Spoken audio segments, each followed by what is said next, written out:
Buenas tardes, jóvenes. En el video de hoy voy a explicar tres magnitudes básicas de la electricidad que dan paso a la ley de Ohm.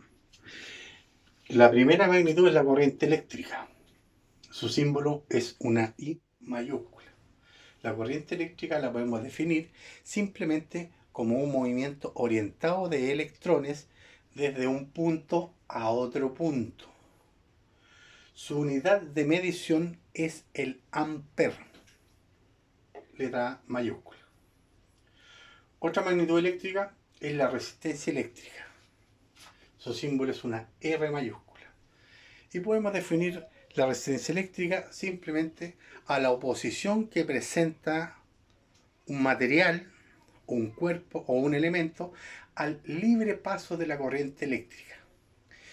Es decir, se opone al paso de la corriente eléctrica. Su unidad de medición es el ohm y su símbolo es una omega. Otra magnitud es el voltaje. También depende del libro o depende del video, se puede hablar de tensión o diferencia potencial.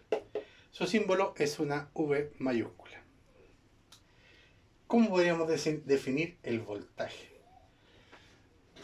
Simplemente aquí el voltaje es el parámetro que genera la producción de corriente eléctrica.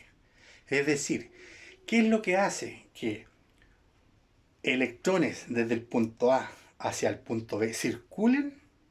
Es simplemente el voltaje aplicado entre el punto A y el punto B.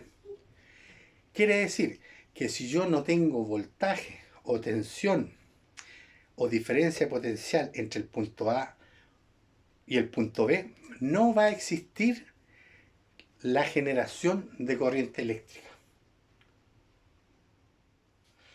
Bien, estas tres magnitudes dan paso a la ley de Ohm. ¿Qué dice la ley de Ohm? La ley de Ohm dice que la corriente es igual al voltaje dividido por la resistencia.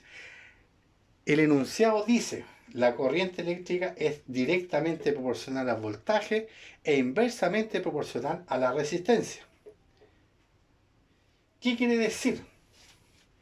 En un circuito eléctrico tengo el voltaje aplicado y tengo la resistencia del circuito. La ley de Ohm, ¿cómo se traduce en un circuito eléctrico?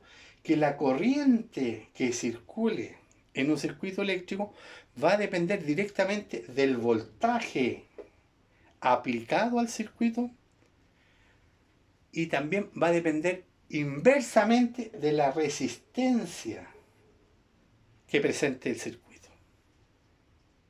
Entonces, esta fórmula, que desde el punto de vista matemático es simplemente una fracción, nos va a regular o nos va a permitir a nosotros calcular la corriente eléctrica que va a circular en un determinado circuito. Bien, jóvenes, espero que les haya quedado bastante más claro las magnitudes eléctricas o electrónicas fundamentales. Hasta luego.